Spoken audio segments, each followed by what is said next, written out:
இந்த கும்பல் சொன்ன வாக்குறுதியை நிறைவேற்றணும், விவசாயிகளை இதுக்கு மேல ஏமாத்தாதீங்க அப்படின்னு.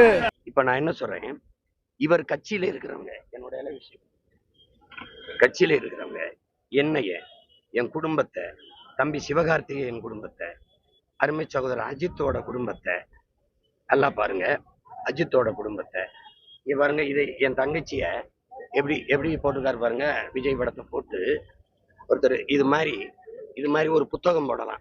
உங்களுக்கு புரியுதுன்னு நினைக்கிறேன். எப்படின்னா அவ்வளவு இழிவா பேசுறாங்க. என் தங்கச்சி சங்கீதாவையும் ஐயா ஸ்டாலினையும் கட்டி பிடிக்கிற மாதிரி படத்தை போட்டு கீழே அவருடைய ரசிகர்கள்லாம் எழுதுறாங்க.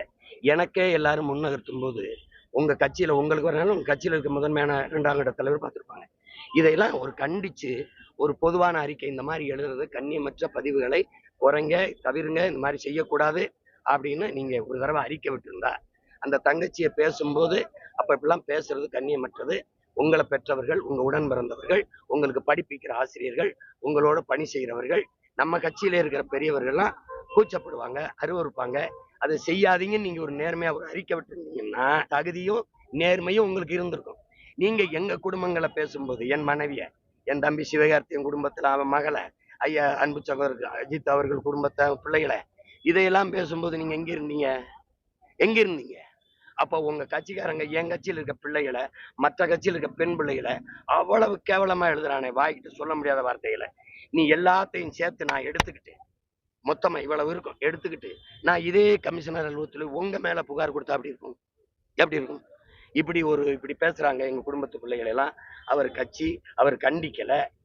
இப்ப அவர் மேல இதுக்கு ஒரு வழக்க பதிவு பண்ணி விசாரிங்க, என்னன்னு கேட்க நான் கொண்டு கொடுக்கட்டுமா? நான் இதெல்லாம் சேர்த்து ஒரு புத்தகம் போடட்டுமா? எப்படி எழுதியிருக்காங்கன்னு சமூகத்துக்கு காட்டலாமா? சொல்லுங்க. அதை நீங்க கண்டிச்சிருந்தீங்கன்னா வச்சுக்க, இவர் பேயாம பேசுறாரு, உன் புள்ள பேசும்போதே இந்த மாதிரி பேசாதீங்கன்னா சொல்லியிருக்க மாட்டாரு.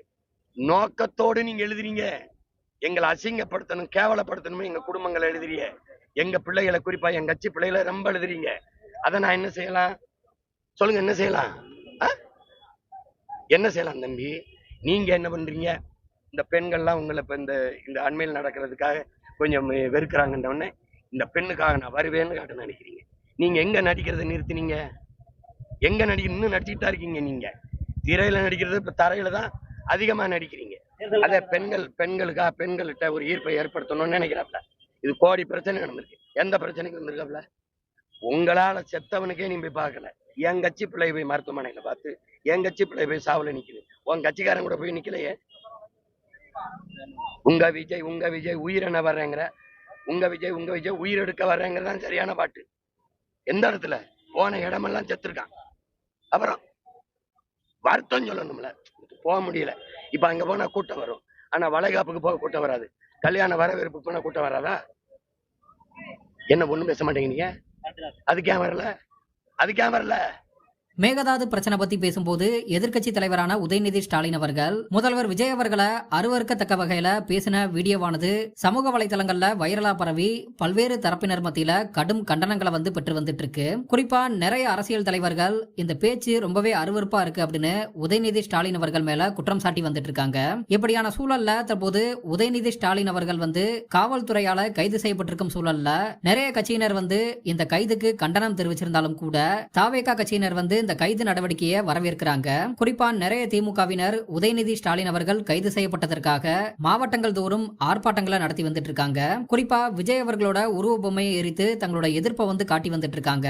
இப்படியான சூழல்ல தற்போது நாம் தமிழர் கட்சியின் தலைமை ஒருங்கிணைப்பாளர் சீமான் அவர்கள் பேசின ஒரு பழைய வீடியோவானது தற்போது சமூக வலைதளங்கள்ல வைரலாகி வந்துட்டு இருக்கு. அதாவது தாவேகா கட்சியினர் சமூக வலைதளங்கள்ல மாற்று கட்சியினர் மற்றும் அவர்களது குடும்பத்தை ரொம்பவே இழிவா பேசி வந்துட்டு இருப்பதை குறிப்பிட்டு பேசின சீமான் அவர்கள், இப்படி பேசுவதற்கு விஜய் அவர்கள் இப்படியெல்லாம் பேசக்கூடாது, இது தப்பு அப்படின்னு தடுத்து நிறுத்திருக்கலாம் தானே, எதை மட்டும் விட்டுறாங்க, ஆனா மத்தவங்க பேசும்போது மட்டும் அவங்களுக்கு பிரச்சனை வருது. என்னைய என் குடும்பத்தை என் கட்சி பிள்ளைகளை ரொம்பவே இழிவுபடுத்தி பேசுறாங்க, இதுக்கு என்ன பதில் சொல்ல போறாங்க அவங்க? இப்ப நான் இப்படி பேசினதெல்லாம் ஒன்னா எடுத்து ஒரு புத்தகமா போட்டு நான் கமிஷனர் ஆபீஸ்ல போய் கம்ப்ளைண்ட் கொடுத்தனா என்ன ஆகும்? தங்கள் கட்சியினர் செய்யக்கூடிய தவறுகளை விஜய் அவர்கள் சுட்டிக்காட்டி இது போல செய்யக்கூடாது அப்படின்னு சொல்ல மாட்டாரு. ஆனா மத்தவங்க செய்யும் போது மட்டும் இது மாதிரி அவருக்கு பிரச்சனையா இருக்கு. எவ்வளவோ பிரச்சனை நடந்து வந்துட்டு இருக்கு. இப்ப இதுதான் பிரச்சனை அப்படின்னு பேசி வந்துட்டு இருக்காங்க. நிறைய பிரச்சனைகளுக்கு விஜய் அவர்கள் நேர்லயே போக மாட்டாரு அப்படின்னு சீமான் அவர்கள் குற்றச்சாட்டை வந்து முன் வச்சிருக்காரு. குறிப்பா அந்த கைது நடவடிக்கைக்கு பிரேமலதா அவர்கள் தங்களோட எதிர்ப்பை வந்து காட்டியிருக்காங்க. இதே போல திமுக தரப்பும் கூட நிறைய தலைவர்கள் தங்களோட எதிர்ப்பை வந்து காட்டி வந்துட்டு இருக்காங்க. குறிப்பா திமுக அமைப்பு செயலாளராக இருக்கக்கூடிய RS பாரதி அவர்கள் என்ன சொல்லியிருக்காருன்னா, திரிஷா என்ன பிரதமரா முதல்வரா? திரிஷாவை விமர்சனம் செய்தால் கைது செய்வார்களா? மக்கள் பிரச்சனையை கவனிப்பதுல தாவேக அரசுக்கு நேரம் இல்ல, எதிர்க்கட்சியினரை கைது செய்யக்கூடியதுல முனைப்பு காட்டுறாங்க அப்படின்னு சொல்லியிருக்காரு. இதே போல நடிகை குஷ்பு அவர்கள் சொல்லியிருக்கக்கூடிய விஷயமானது தற்போது கருத்துக்களை வந்து பெற்று வந்துட்டு இருக்கு. அதாவது உதயநிதி ஸ்டாலின் அவர்கள் திரிஷா கிட்ட மன்னிப்பு கேட்கணும் அப்படின்னு குஷ்பு வந்து தன்னோட கருத்தை வந்து தெரிவிச்சிருக்காங்க. குறிப்பா அண்ணாமலை அவர்கள் இது ரொம்பவே அருவருக்கத்தக்க பேச்சு அப்படின்னு தன்னோட கருத்தை வந்து தெரிவிச்சிருக்காரு.